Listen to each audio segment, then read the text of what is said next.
നമസ്കാരം സാർ. നമസ്തേ. ഈ പുണ്യ രാമായണ മാസകാലത്ത് ജനം ടി വിയോടൊപ്പം ചേർന്നതിന് അങ്ങേക്ക് നന്ദി.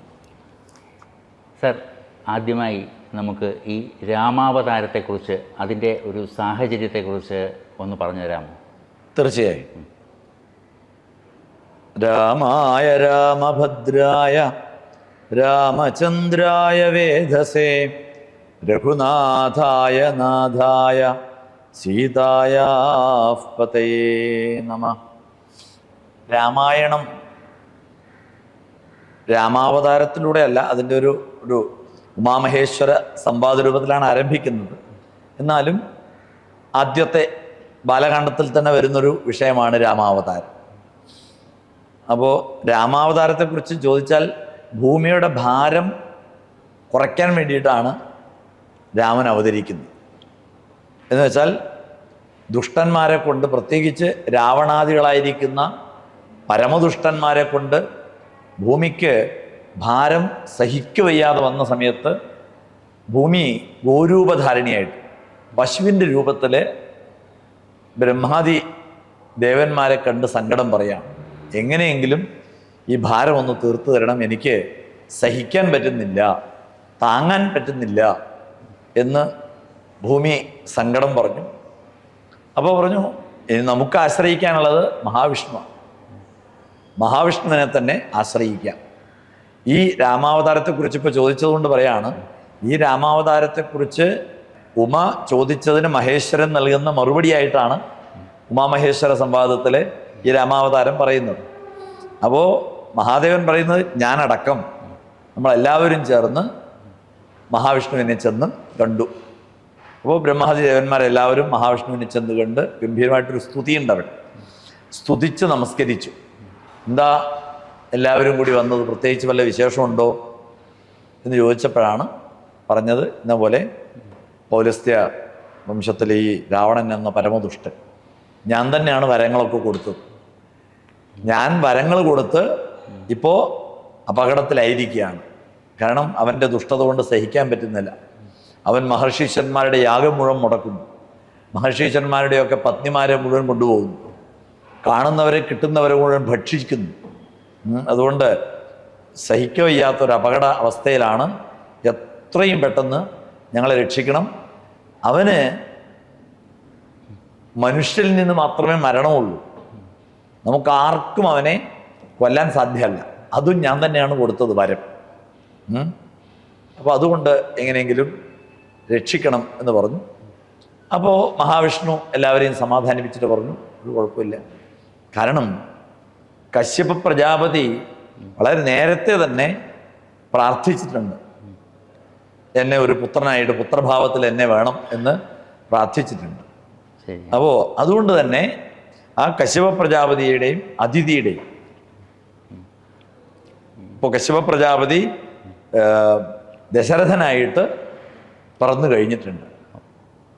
കശ്യപ പ്രജാപതിയുടെ അവതാരമാണോ ദശരഥനായിട്ട് വരുന്നത്? അതെ അതെ, കശ്യപ പ്രജാപതിയാണ് ദശരഥനായിട്ടും അതിഥിയാണ് കൗസല്യായിട്ടും വരുന്നു. അങ്ങനെ അവർ രണ്ടുപേരും അപ്പോൾ വന്നു കഴിഞ്ഞിട്ടുണ്ട്. ഇനി അവരുടെ പുത്രനായിട്ട്, കശ്യപന്റെയും അതിഥിയുടെയും പുത്രനായിട്ട്, അല്ലെങ്കിൽ ദശരഥന്റെയും കൗസല്യയുടെയും പുത്രനായിട്ട് ഞാൻ രാമനായിട്ട് അവതരിച്ചോളാം. ഞാൻ മാത്രമല്ല, എൻ്റെ കൂടെ ഭരത ലക്ഷ്മണ ശത്രുഘ്നന്മാരെല്ലാവരും ഉണ്ടാകും. അതുപോലെ തന്നെ നിങ്ങൾക്കും ഈ അവതാരത്തിൽ റോളുണ്ട്. ദേവന്മാരോട് പറയാണ്, ദേവന്മാരെല്ലാവരും അതിശക്തന്മാരായിട്ടുള്ള വാനരന്മാരായിട്ട് അവതരിച്ചു. വാനരപ്പടയായിട്ട് വന്ന ദേവകളാണ്, എല്ലാം ദേവന്മാരാണ്. അപ്പോൾ അവരോട് നേരത്തെ കുട്ടി പറഞ്ഞു, നിങ്ങൾ തന്നെ ഞാൻ വരുന്നതിന് കാത്തിരിക്കേണ്ട, നിങ്ങളിപ്പോൾ തന്നെ വാനരന്മാരായിട്ട്, അതിശക്തന്മാരായിട്ടുള്ള വാനരന്മാരായിട്ട്, നരസിംഹശക്തിയോടുകൂടി എന്നാ പറയാം. ആ നരസിംഹശക്തിയോട് കൂടിയിട്ടുള്ള വാനരന്മാരായിട്ട് ആ ദേവന്മാരെല്ലാവരും മാറിക്കഴിഞ്ഞു. അങ്ങനെ ആ ദേവന്മാരെല്ലാവരും വാനര സൈന്യമായിട്ട് രാമനെ സഹായിക്കാൻ വരുന്നത് അതുകൊണ്ടാണ്. അങ്ങനെ സാക്ഷാൽ കശ്യപന്റെയും അതിഥിയുടെയും പുത്രനായിട്ട്, അല്ലെങ്കിൽ ദശരഥന്റെയും കൗസല്യയുടെയും മകനായിട്ട് സാക്ഷാൽ ഭഗവാൻ ശ്രീരാമനായിട്ട് അവതരിക്കുകയാണ്. അതെന്തിനു വേണ്ടി? രാവണാദികളെ നിഗ്രഹിച്ച് ഭൂമിയുടെ ഭാരം തീർക്കാൻ വേണ്ടിയാണ്. എന്നാൽ ഭാഗവതത്തിൽ പറയും മർത്യാവതാരസ്ത്വിഹ മർത്യശിക്ഷണം രക്ഷോവധായവ ന കേവലം വിഭോ. ഭാഗവതത്തിലെ പഞ്ചമസ്കന്ധത്തിലെ പറയും ഈ ഓരോ ഭൂഖണ്ഡങ്ങളെക്കുറിച്ച് പറയുമ്പോൾ ഭാരതത്തിൻ്റെ വർണ്ണനയുണ്ട് ഭാഗവതത്തിൽ.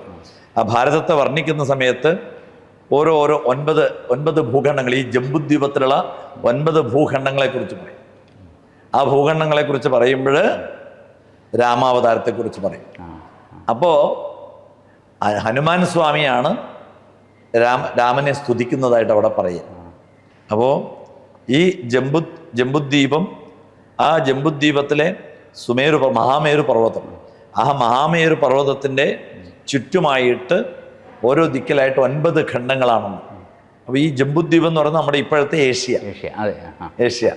അപ്പോൾ അതിൽ 9 ഭൂഖണ്ഡങ്ങളുണ്ട്. അതിൽ കിഴക്ക് ഭദ്രാശ്വം, പടിഞ്ഞാറ് കേതുമാലം, പിന്നെ തെക്ക് ഹരിവർഷം, കിംപുരുഷവർഷം, ഭാരതവർഷം, വടക്ക് രമ്യകം, ഹിരൺമയം, ഉത്തരകുരു, ഇങ്ങനെ 9 ഭൂഖണ്ഡങ്ങളാണ്. അപ്പോൾ അതിൽ ഏറ്റവും തെക്ക് ഭാഗത്തുള്ളതാണ് ഭാരതം. അതിൻ്റെ തൊട്ട് മുൻപെയാണ് കിംപുരുഷ വർഷം. ആ കിംപുരുഷ വർഷത്തെക്കുറിച്ച് പറയുമ്പോൾ ഭാഗവതത്തിലെ രാമനെക്കുറിച്ച് പറയും. കാരണം അവിടെ കിംപുരുഷ വർഷത്തിലെ രാമനാണ് അവതാര ദേവത, ഹനുമാനാണ് സ്തുതിക്കുന്നത്. ആ സ്തുതിയിൽ ഹനുമാൻ പറയും മർത്യാവതാരസ്ത്യ മർത്യശിക്ഷണം. രാമൻ അവതരിച്ചത് നമ്മളെ പോലെയുള്ള മർത്യന്മാരെ പഠിപ്പിക്കാൻ വേണ്ടിയിട്ടാണ്. പല ഗുണപാഠങ്ങളും പഠിപ്പിക്കാനാണ്. എങ്ങനെയായിരിക്കണം മനുഷ്യൻ, ആകൃതി കൊണ്ട് മനുഷ്യന്മാരായ പോരാ, സ്വഭാവം കൊണ്ട് മനുഷ്യരാവണം, എങ്ങനെയായിത്തീരണം എന്നൊക്കെ നമ്മളെ പഠിപ്പിക്കാൻ വേണ്ടിയിട്ടാണ് രാമൻ അവതരിച്ചത്. അല്ലാതെ രക്ഷോവധായവ ന കേവലം വിഭോ. രാവണാദി രാക്ഷസന്മാരെ വധിക്കാൻ വേണ്ടി മാത്രമല്ല. രാമാവതാരത്തിലൂടെ നമ്മൾ ഒരുപാട് പാഠങ്ങൾ, ജീവിത സന്ദേശങ്ങൾ പഠിക്കാനുണ്ട്. ഇത് നമുക്ക് വലിയൊരു സന്ദേശം. കാരണം നമ്മളിപ്പോൾ രാമായണ മാസമാണ്. ഈ രാമായണ മാസത്തിൽ നമ്മളിപ്പോൾ അനുവർത്തിക്കുന്നത് രാമായണ പാരായണമാണ്. അതിപ്പോൾ എത്രയോ വർഷങ്ങളായിട്ട് ഇപ്പോൾ ഇടക്കാലത്തത് ശക്തി കുറഞ്ഞപ്പോഴാണ് കുറച്ച് നമ്മുടെ പരമേശ്വർജിയെ പോലെയുള്ള കുറച്ച് പേര് കൂടിയിട്ടാണ് അതിന് വീണ്ടും 1984 86 മറ്റാണ് രാമായണ മാസത്തെ കൂടുതൽ ശക്തി പ്രാപിപ്പിക്കുന്നത്. ഇപ്പോൾ രാമായണ മാസം എന്ന് പറഞ്ഞാൽ നമ്മളിനി പരിചയപ്പെടുത്തേണ്ട കാര്യമില്ല. കാരണം എല്ലാ ക്ഷേത്രങ്ങളും സംഘടനകളും എല്ലാ വീടുകളിലും ഒക്കെ രാമായണ മാസം. പക്ഷെ അത് പാരായണത്തിൽ മാത്രം ഒതുങ്ങിയിരിക്കുക. പാരായണത്തിൽ മാത്രം ഒതുങ്ങിയാൽ പോരാ. അതാണ് നമുക്ക് ഇവിടെ നമ്മൾ ഈ ഒരു പരിപാടിയിലൂടെ നമ്മൾ നൽകേണ്ട സന്ദേശവും അതാണ്. കാരണം പാരായണത്തിലൂടെ മാത്രം പോരാ. കാരണം പാരായണത്തിലൂടെ അത് ഉൾക്കൊള്ളാൻ സാധിക്കുന്നില്ല എല്ലാവരും. മർത്യശിക്ഷണം എന്നാ ടു എഡ്യൂക്കേറ്റ്, അത് പഠിപ്പിക്കാനുള്ളതാണ് രാമായണം. വെറുതെ പാരായണം ചെയ്താൽ പോരാ. അപ്പോൾ നമ്മൾ 30 ദിവസം അല്ലെങ്കിൽ 31 ദിവസം അല്ലെങ്കിൽ 32 ദിവസം അങ്ങോട്ട് ശ്വാസം മുട്ടി പാടി തീർക്കുകയാണ്. അങ്ങനെ ശ്വാസം മുട്ടി പാടി തീർത്താൽ പോരാ, അതിൻ്റെ പൊരുൾ അറിയണം, തത്വം അറിയണം. അതിലടങ്ങിയിട്ടുള്ള ജീവിത സന്ദേശങ്ങൾ നമുക്ക് ഉൾക്കൊള്ളാൻ സാധിക്കണം. അത് സാധാരണ ജനങ്ങളിലേക്ക് എത്തിച്ചു കൊടുക്കുവാനും സാധിക്കണം. അതിന് ഇതുപോലുള്ള പരിപാടികൾ ഏറെ പ്രയോജനം ചെയ്യുന്നു. നമ്മൾ രാമായണത്തെക്കുറിച്ച് ചർച്ച ചെയ്യുമ്പോൾ വാൽമീകി ഒഴിവാക്കിക്കൊണ്ട് നമുക്കതിലേക്ക് പ്രവേശിക്കാൻ പറ്റില്ല. അപ്പോൾ വാൽമീകി മഹർഷിയെക്കുറിച്ച്, അദ്ദേഹം പൂർവാശ്രമത്തിൽ മറ്റൊരു പേരിലാണ് അറിയപ്പെട്ടിരുന്നത്, മറ്റൊരു രീതിയിലാണ് ജീവിച്ചിരുന്നത്. അദ്ദേഹത്തെക്കുറിച്ചൊന്ന് വിശദീകരിച്ച് തരാമോ? വാൽമീകി ആദി കവിയാണ് വാൽമീകി. രാമായണം, അദ്ദേഹത്തിൻ്റെ രാമായണം ആദി കാവ്യവുമാണ്. ഇത് കാളിദാസൻ രഘുവംശത്തിൽ എടുത്തു പറയുന്നുണ്ട്. ഈ ആദി കവിയെയും ആദി കാവ്യത്തെയും കുറിച്ച് കാളിദാസൻ പറയുന്നു. രഘുവംശത്തിൽ തന്നെ മെൻഷൻ ചെയ്യുന്നു. ഉണ്ട്. അപ്പോൾ ഈ വാൽമീകി മുൻപ് നേരത്തെ താങ്കൾ സൂചിപ്പിച്ച പോലെ തന്നെ ഒരു കാട്ടാളനായിരുന്നു. രത്നാകരൻ എന്ന ഒരു കാട്ടാളനായിരുന്നു. അദ്ദേഹം ചെയ്യാത്ത അതിക്രമങ്ങളൊന്നുമില്ല. അങ്ങനെ പല വിധത്തിലുള്ള അതിക്രമങ്ങളൊക്കെ ചെയ്തുകൊണ്ട് അങ്ങനെ കഴിയുകയാണ്. അതിനിടയിൽ എതിർച്ഛയ ആണ് മഹർഷീശ്വരന്മാരെ കണ്ടുമുട്ടുന്നത്.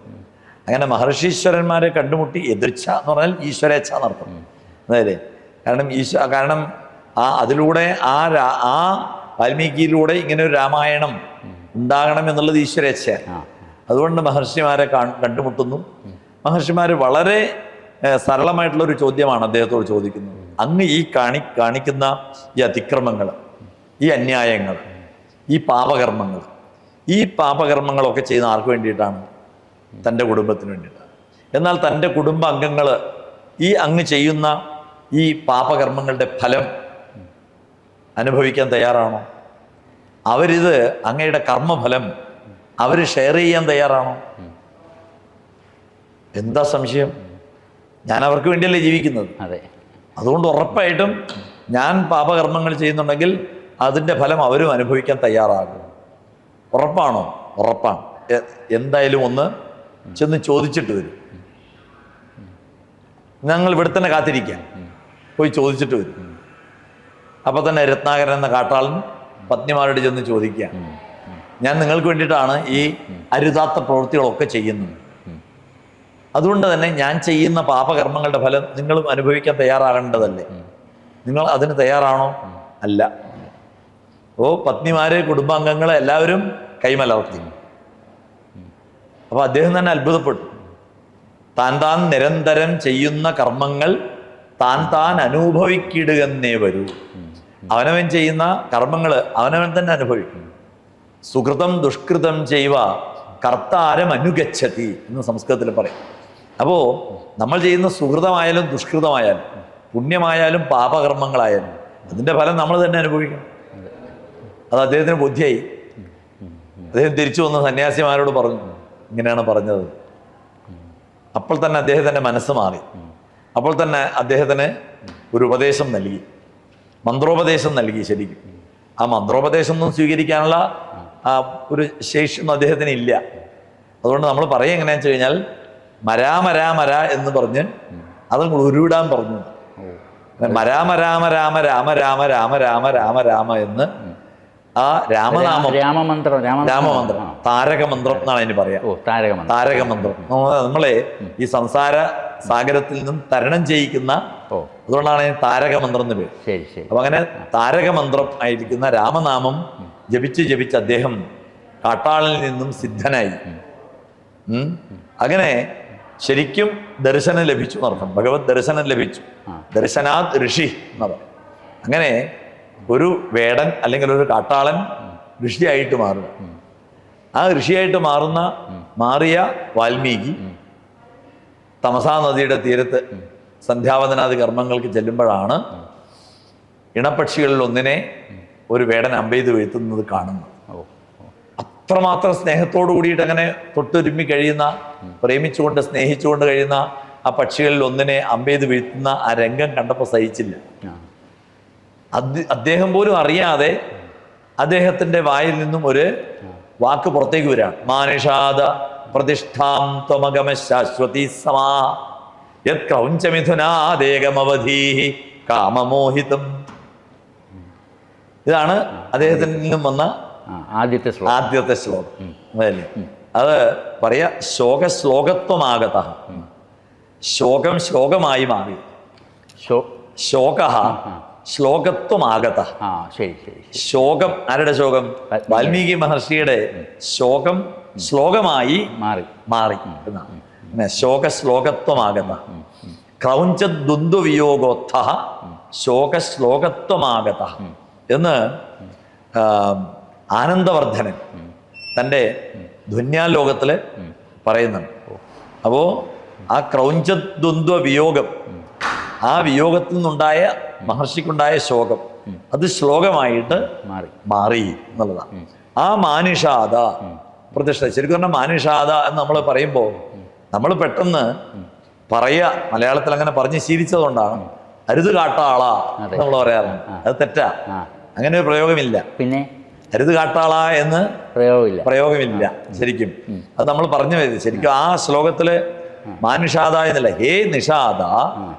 ആ ശ്ലോകം അന്വയിക്കുമ്പോ അല്ലയോ കാട്ടാള, അങ്ങ് ഒരു കാരണവശാലും, കാരണം ഇണപക്ഷികളിൽ ഒന്നിനെ അമ്പെയ്ത് വീഴ്ത്തിയ നീ ഒരിക്കലും ശാശ്വതീഹി പ്രതിഷ്ഠാഹ മാ അഗമ, ശാശ്വതമായ പ്രതിഷ്ഠയെ പ്രാപിക്കാതെ പോകട്ടെ.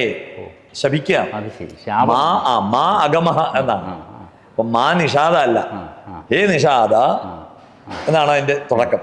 മാ അഗമ, അങ്ങ് ശാശ്വത പ്രതിഷ്ഠയെ പ്രാപിക്കാതെ പോകട്ടെ എന്ന് പറയാം. പൊടിഞ്ഞിട്ടുള്ള ശാപമാണ്. അദ്ദേഹം പോലും അറിയാതെ അദ്ദേഹത്തിന് വന്നതാണ്. മാ നിഷാദ പ്രതിഷ്ഠാം ത്വമഗമ ശാശ്വതി സമാ യത് ക്രൗഞ്ചമിത. എന്തുകൊണ്ട്? ക്രൗഞ്ചമിഥനാത് കാമമോഹിതം ഏകം അവധി. ക്രൗഞ്ചദ്വന്ദ്വത്തിൽ നിന്നും ഏറ്റവും കാമമോഹിതനായിട്ടുള്ള ഒരു പക്ഷിയെ നീ കൊന്നു, അമ്പെയ്ത് കൊന്നു. അതുകൊണ്ട് നിനക്ക് ചിരപ്രതിഷ്ഠ കിട്ടാതെ പോകട്ടെ എന്ന് ശപിക്കുക. അതിലൂടെയാണ് പിന്നീട് വാൽമീകി രാമായണം രചിക്കപ്പെടുന്നത്. വാൽമീകി രാമായണം രചിക്കുക. അദ്ദേഹം എന്തുകൊണ്ട് ഈ രത്നാകരൻ വാൽമീകിയായി എന്ന് ചോദിച്ചു കഴിഞ്ഞാൽ, അദ്ദേഹം ആ മഹർഷീശ്വരന്മാര് പറഞ്ഞനുസരിച്ച് ആ മരച്ചോട്ടിൽ ഇരുന്ന് രാമ രാമ രാമ രാമ എന്നിങ്ങനെ ജപിച്ചുകൊണ്ടേയിരുന്നു. അദ്ദേഹം ലോകത്തെ മുഴുവൻ മറന്നു. സമ്പൂർണമായിട്ടും ഒരു തപസ്സാണ്. ആ തപസ്സിന്റെ കാലം എത്രയോ അങ്ങോട്ട് കഴിഞ്ഞു കൂടിയപ്പോ അദ്ദേഹത്തിന്റെ ദേഹം മുഴുവൻ പുറ്റുകൊണ്ട് മൂടിയത്. അപ്പൊ പിന്നീട് എത്രയോ കാലം കഴിഞ്ഞിട്ട് അതുവഴി അതേ മഹർഷീശ്വരന്മാർ വന്നപ്പോ അവർക്ക് ഓർമ്മ വന്നു, പണ്ടിങ്ങനെ ഒരാളെ ഉപദേശിച്ചിരുന്നല്ലോ. അത് നോക്കിയപ്പോ ഒരു പുറ്റ് കണ്ടു. വൽമീകം എന്ന് പറഞ്ഞ പുറ്റ്. വൽമീകം എന്ന് പറഞ്ഞ പുറ്റാണ്. ആ പുറ്റ് പൊട്ടിച്ച് നോക്കിയപ്പോ അതിൽ നിന്ന് ആ പുറ്റിനകത്ത് ആരെ കണ്ടു? ഈ രത്നാകരൻ എന്ന കാട്ടാളിനെ കണ്ടു. അങ്ങനെ വൽമീകാ ജാതഹ ഇതി വാൽമീകി.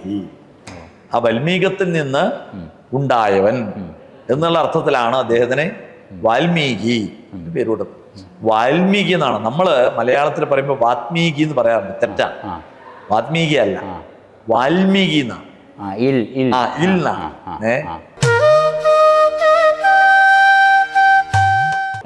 വാൽമീകി മഹർഷി രചിച്ച മൂലരാമായണം. ഈ മൂലരാമായണത്തിൽ നിന്ന് നമ്മൾ മലയാളത്തിലേക്ക് എത്തുമ്പോൾ നമ്മൾ എഴുത്തച്ഛൻ്റെ അധ്യാത്മരാമായണമാണ് നമ്മളിപ്പോൾ മലയാളത്തിലെല്ലാവരും വായിക്കുകയും ഒക്കെ ചെയ്യുന്നത്. അപ്പോൾ ഈ അധ്യാത്മരാമായണവും മൂലരാമായണവും വാൽമീകി രാമായണവും തമ്മിൽ ഉള്ള സാജാത്യ വൈജാത്യങ്ങൾ ഒന്ന് പറഞ്ഞു. ഒരുപാടുണ്ട്. എന്ന് വെച്ച് കഴിഞ്ഞാല് വാൽമീകി രാമായണമാണ് ശരിക്കുള്ള. വാൽമീകി രാമായണത്തിന് മുൻപും എവിടെയൊക്കെയോ രാമകഥകള് പറയപ്പെട്ടിട്ടുണ്ട് എന്നാണ് പറയുന്നത്. പല എവിടെയെന്ന് കൃത്യമായിട്ട് പറയാറില്ല, എന്നാലും കുറെ സ്ഥലങ്ങളൊക്കെ പറയുന്നുണ്ട്. പക്ഷെ വാൽമീകി രാമായണമാണ് നമുക്കിന്നിപ്പോ ലഭ്യമായിരിക്കുന്ന ആദ്യത്തെ രാമകഥ. അതിനു മുമ്പും രാമകഥ ഈ പദ്യരൂപത്തിൽ അല്ലെങ്കിൽ ഉണ്ടായിരുന്നു മുഴുവൻ ആദിമധ്യാന്തം ഉണ്ടായിരുന്നു. പക്ഷേ അതൊന്നും നമുക്ക് ഉപലഭ്യമായിരുന്നു. പക്ഷേ സമ്പൂർണമായിട്ടുള്ള ഒരു രാമചരിതം നമുക്ക് ലഭിക്കുന്നത് അതും കാവ്യരൂപത്തിൽ ലഭിക്കും. കാരണം മഹാകാവ്യത്തിന് ചില ലക്ഷണങ്ങളുണ്ട്. സർഗബന്ധോ മഹാകാവ്യം എന്നൊക്കെ പറഞ്ഞിട്ട് മഹാകാവ്യത്തിന് ചില ലക്ഷണമാണ്. ആ ലക്ഷണമൊത്ത ഒരു കാവ്യമായി ആദ്യത്തെ ലക്ഷണമൊത്ത കാവ്യമാണ് ഇത് വാൽമീകി രാമായണം. അത് മാത്രമല്ല, അത് ഇതിഹാസം കൂടിയാണ്. അതെ, ഇതിഹാസമാണ്. ഇതിഹാസം എന്ന് പറഞ്ഞാൽ ഇതി ഇഹ ആസീത്. എങ്ങനെ അർത്ഥം വരിക? ഇതി ഇഹ ആസീത്, ഇപ്രകാരം ഇവിടെ ഉണ്ടായിരുന്നു. ഇതി എന്ന് പറഞ്ഞാൽ ഇപ്രകാരം. ചരിത്രം എന്ന് പറയുന്നത് ചരിത്രം എന്നുള്ളതിന്റെ സംസ്കാരമാണ് ഇതിഹാസം. ഇതിഹാസം തന്നെ. ചരിത്രം എന്ന് പറഞ്ഞാൽ സംസ്കൃതത്തിലെ ചരിത്രം എന്ന് പറഞ്ഞാല് ഒരാളുടെ സ്വഭാവ ചിത്രണം എന്നേ അർത്ഥമുള്ളൂ. ചരിത്രം എന്ന് പറഞ്ഞാൽ സ്വഭാവം. മലയാളത്തിലെ ചരിത്രം അതല്ല. അപ്പോ ശരിക്കും ആ മലയാളത്തിലെ ചരിത്രം എന്ന് പറയുന്നതിന്റെ സംസ്കൃത പദം ഇതിഹാസമാണ്. അപ്പൊ ഇത് രാമായണം എന്നുള്ളത് ഒരേ സമയത്ത് കാവ്യവുമാണ് ഇതിഹാസവും. അതുകൊണ്ട് മഹാഭാരതവും രാമായണവും ഇതിഹാസ കാവ്യം എന്ന് നമ്മൾ പറയാറ്. ഇപ്പോൾ ഈ അധ്യാത്മരാമായണത്തിലേക്ക് വന്നാൽ അതിൽ ഈ രാമൻ അല്ലെങ്കിൽ കഥാപാത്രങ്ങളുടെ ചിത്രണം അങ്ങനെ അത്തരം കാര്യങ്ങളിലൊക്കെ വ്യത്യാസങ്ങളുണ്ട്. ഇപ്പോൾ ശരിക്കും പറഞ്ഞു കഴിഞ്ഞാൽ ഈ അധ്യാത്മരാമായണം തന്നെ ഇപ്പം നമ്മൾ അധ്യാത്മരാമായണം എന്ന് പറയുന്നു. അധ്യാത്മരാമായണം എന്ന് പറയുന്നത് നമ്മൾ ഈ കാണുന്ന കിളിപ്പാട്ടല്ല. അധ്യാത്മരാമായണം എന്ന് പറയുന്നത് സംസ്കൃതത്തിൽ രചിക്കപ്പെട്ട ഒരു ഗ്രന്ഥമാണ്. അതിൻ്റെ രചയിതാവ് പോലും ഇപ്പം ആരാണെന്ന് കൃത്യമായിട്ട് നിശ്ചയമില്ല. അപ്പോൾ എഴുത്തച്ഛൻ അതിനെ ഉപജീവിച്ചാണോ? അതാണ്. അതെ അതെ അതെ. മൂലത്തിനെ അല്ല. ഇപ്പൊ അധ്യാത്മരാമായണം എന്ന് പറയുന്നത് അധ്യാത്മരാമായണത്തിനും ഒരു മൂല. ഇപ്പൊ പലരും ധരിച്ചു വെച്ചിരിക്കുന്ന അധ്യാത്മരാമായണം എന്ന് പറയുന്നത് വാൽമീകി രാമായണത്തിന്റെ ഒരു മലയാള തർജ്ജമയാണെന്ന് അല്ല. ഈ അധ്യാത്മ എന്ന് പറയുന്ന വാക്ക് അതെങ്ങനെയാ അവിടെ അത് ആ കാവ്യം അതേ പേര് അനുവർത്തിക്കുകയാണ് ചെയ്തത്. വന്നതാ. അതേ പേര് അനുവർത്തിക്കുകയാണ് ചെയ്തത്. അധ്യാത്മരാമായണം വ്യാസന്റേതാണെന്ന് പറയുന്നു. കാരണം ബ്രഹ്മാണ്ഡ പുരാണത്തിന്റെ ഒരു ഭാഗമായിട്ടാണ് അതുള്ളത്. അപ്പോൾ ബ്രഹ്മാണ്ഡ പുരാണത്തിന്റെ ഭാഗമായിട്ട് രാമകഥ വരുന്നു, അങ്ങനെയാണോ? അതെ, അധ്യാത്മരാമായണം തന്നെ. അധ്യാത്മരാമായണം എന്നുള്ളതും ഈ ബ്രഹ്മാണ്ഡ പുരാണം എന്ന വലിയ മഹാപുരാണമല്ല, മഹാപുരാണങ്ങളിൽപ്പെട്ടതാണ് ബ്രഹ്മാണ്ഡ പുരാണം. അപ്പോൾ 18 മഹാപുരാണങ്ങളിൽ ഒന്നാണ് ബ്രഹ്മാണ്ഡ പുരാണം. ആ ബ്രഹ്മാണ്ഡ പുരാണത്തിൽ ആണ് ഈ അധ്യാത്മരാമായണം എന്ന് അങ്ങനെ കിട്ടുന്നുള്ളത്. അപ്പോൾ എല്ലാ ഒരു വാദമുള്ളത് അധ്യാത്മരാമായണം മൂലം ആരെഴുതിയതാണ്? വേദവ്യാസൻ എഴുതിയതാണ് എന്നൊരു അഭിപ്രായം. ഇപ്പോഴും ഇതിനൊരു കൃത്യമായിട്ടുള്ള മറുപടി കിട്ടിയിട്ടില്ല. അധ്യാത്മരാമായണം അല്ല, വേറൊരു അടുത്ത കാലത്ത് എന്ന് പറഞ്ഞാൽ ഈ കിളിപ്പാട്ടൊക്കെ കുറച്ച് മുമ്പായിട്ട് രാമാനന്ദൻ എന്ന് പറയുന്ന ഒരു മഹാകവി, അദ്ദേഹം എഴുതിയതാണ് ഈ അധ്യാത്മരാമായണം മൂലഗ്രന്ഥം എന്നൊരു അഭിപ്രായം കൂടിയാണ്. രാമാനന്ദ കവിയുടേതായിട്ട് മറ്റ് ഗ്രന്ഥങ്ങൾ പറയുന്നുണ്ടോ? ഇല്ല, ഉപലഭ്യമായിട്ടൊന്നുമില്ല. പക്ഷേ ചിലരുടെ അഭിപ്രായമാണ് ഈ അധ്യാത്മരാമായണം വ്യാസന്റേതാണ്, വ്യാസ വിരചിതമാണ് എന്നുള്ള അഭിപ്രായം കൂടിയുണ്ട്. പിന്നെ അതുപോലെ തന്നെ അധ്യാത്മരാമായണത്തില് പിന്നെ സർഗങ്ങളായിട്ടാണ്. അധ്യാത്മരാമായണത്തിൽ 66 സർഗങ്ങളും അതുപോലെ തന്നെ 4310 ശ്ലോകങ്ങളോ മറ്റാണ് മൂലഗ്രന്ഥം അധ്യാത്മരാമായണം ഞാൻ പറഞ്ഞ മൂലഗ്രന്ഥത്തിൽ. അതിനുശേഷം പിന്നീട് പിന്നെ നമ്മുടെ എഴുത്തച്ഛൻ അതിനെ പിന്നെ കിളിപ്പാട്ടിലേക്ക് തർജ്ജമ ചെയ്യുകയാണ് ചെയ്തത്. കിളിപ്പാട്ട് എന്ന് പറയുന്ന ശൈലിയിൽ രാമകഥ പറഞ്ഞു. അതേ. പക്ഷേ വാൽമീകി രാമായണത്തിൽ നിന്ന് പല സ്ഥലങ്ങളിലും ഒരുപാട് വ്യതിയാനങ്ങൾ നമുക്ക് കാണാൻ സാധിക്കുന്നുണ്ട്. ഇപ്പോ പിന്നെ അയോധ്യാകാണ്ഡത്തില് നാരദൻ രാമനെ സന്ദർശിച്ചിട്ട് ആ രാമന്റെ ജനന കാരണം ബോധ്യപ്പെടുത്തുന്നുണ്ട് അധ്യാത്മരാമായണത്തിൽ. ഈ ഒരു രംഗം ഏതിലില്ല? മൂലത്തില്ല, വാൽമീകി രാമായണത്തിലില്ല. ഇങ്ങനെ ഒരു രംഗം വാൽമീകി രാമായണത്തിലില്ല. അതുപോലെ തന്നെ രാമനാമം മറ്റേ മര എന്ന് ജപിച്ച് പിന്നെ ഞാൻ നേരത്തെ പറഞ്ഞ കഥ അത് അധ്യാത്മരാമായണത്തിലേ ഉള്ളൂ, വാൽമീകി രാമായണത്തിലില്ല. ഈ മര എന്ന് ജപിച്ച് രാമനായി പിന്നീട് പിന്നെ വാൽമീകിയായി എന്നുള്ള കഥയുണ്ടെന്ന്. ആ കഥയും പ്രക്ഷിപ്തം എന്നല്ല, വ്യത്യസ്തമാണ് ഈ വാൽമീകി രാമായണത്തിൽ നിന്നും. അതുപോലെ തന്നെ അധ്യാത്മരാമായണത്തിൽ മാത്രം കാണുന്ന ചില ഭാഗങ്ങളാണ്. പിന്നെ അതുപോലെ തന്നെ വിഷ്ണുവാണ്, സാക്ഷാൽ മഹാവിഷ്ണുവാണ് ശ്രീരാമൻ എന്നുള്ള രീതിയിൽ അധ്യാത്മരാമായണത്തിൽ കിളിപ്പാട്ടില് ആദ്യന്തം പറയുന്നുണ്ട്. എന്നാൽ വാൽമീകി രാമായണത്തിൽ ആകെ 2 or 3 സ്ഥലത്തെ ആ പരാമർശം തന്നെയുണ്ട്. എന്നാൽ നമ്മൾ അധ്യാത്മരാമായണം കിളിപ്പാട്ട് നോക്കിക്കോളൂ, തുടക്കം മുതലേ സാക്ഷാൽ മഹാവിഷ്ണു തന്നെയാണ് രാമൻ. ഈ സാക്ഷാൽ മഹാവിഷ്ണു എന്നുള്ള വാക്ക് തന്നെ, ഈ 2 വാക്കുകളും പല സ്ഥലത്തുണ്ട്. അത് ഇത് ഈ വാൽമീകി രാമായണത്തിലും അധ്യാത്മരാമായണത്തിലും തമ്മിലുള്ള പ്രധാനപ്പെട്ട ഒരു വ്യത്യാസമാണ്. അതുപോലെ തന്നെ വിരാധവധത്തില് വാൽമീകി രാമായണത്തിന്റെ ആ ഒരു പൗരസ്ത്യ പാഠത്തെയാണ് എന്ന് പറഞ്ഞാല് ഇപ്പോ മറ്റൊരു വളരെ പ്രധാനപ്പെട്ട രംഗം അഗ്നിയില് സീത അഗ്നി പരീക്ഷയുടെ കാര്യം പറയുന്നുണ്ടല്ലോ. അതില് സീതയെ ഒരു കൊല്ലത്തേക്ക് അഗ്നിയിൽ മറച്ചു നിർത്തി എന്നിട്ട് മായാസീതയെ കൊണ്ട് കഥ തുടരുന്നതൊക്കെയുണ്ട്. അതൊന്നും മൂലഗ്രന്ഥത്തിലില്ല. വാൽമീകി രാമായണത്തില് ആ മൂലഗ്രന്ഥത്തില് ആ സംഭവമേ ഇല്ല. അതൊക്കെ നൂതന കൽപ്പന. അതുപോലെ തന്നെ പിന്നെ സ്വയംപ്രഭ രാമനെ സന്ദർശിക്കുന്ന ഒരു ഭാഗം. ആ സ്വയംപ്രഭ രാമനെ സന്ദർശിക്കുന്നത് ആദികവി പറയാത്തതാണ്. എന്തിനാണ് ഇതൊക്കെ പറഞ്ഞതെന്ന് ചോദിച്ചു കഴിഞ്ഞാൽ നമുക്ക് പൊതുവെ പറയാൻ പറ്റുന്നത് രാമന്റെ അവതാര മഹത്വം കൂടുതൽ വെളിവാക്കാൻ വേണ്ടിയിട്ടാണ്. ശരിക്കും പറഞ്ഞാൽ വാൽമീകിയുടെ രാമൻ ഒരു പച്ചയായിട്ടുള്ള മനുഷ്യനാണ്. അധ്യാത്മരാമായണത്തിലെ രാമൻ ഒരു ദൈവം, ഭക്തി കൂടുതൽ. ശരിക്കും മർത്യാവതാരം എന്ന് പറഞ്ഞില്ലേ, രാമൻ മർത്യനായിട്ടല്ല, ശരിക്കും ഈശ്വരനായിട്ടാണ് അധ്യാത്മരാമായണത്തിൽ കാണുന്നത്. എന്നാൽ വാൽമീകി രാമായണത്തിൽ ശരിക്കും ഒരു മനുഷ്യനായിട്ട് എല്ലാ ദൗർബല്യങ്ങളുമുള്ള, അതെ. കാരണം എന്താ, പിന്നെ എനിക്ക് ആ പൊന്മാനെ വേണം എന്ന് സീത പറയുമ്പോ ആ പൊന്മാന്റെ പുറകെ പോവാണ്. ഒരിക്കലും ഒരു സ്വർണ്ണമാൻ ഉണ്ടാവില്ല. ഇത് മായയാണ് എന്ന് ചിന്തിക്കാതെ ആ മാനിന്റെ പിറകെ കാരണം ഒരു സാധാരണ മനുഷ്യൻ അതെ അതെ അതെ അങ്ങനെയാ ഒരു സാധാരണ മനുഷ്യന്റെ എല്ലാ ദൗർബല്യങ്ങളും നമുക്ക് ഇതിൽ കാണാൻ സാധിക്കുന്നു.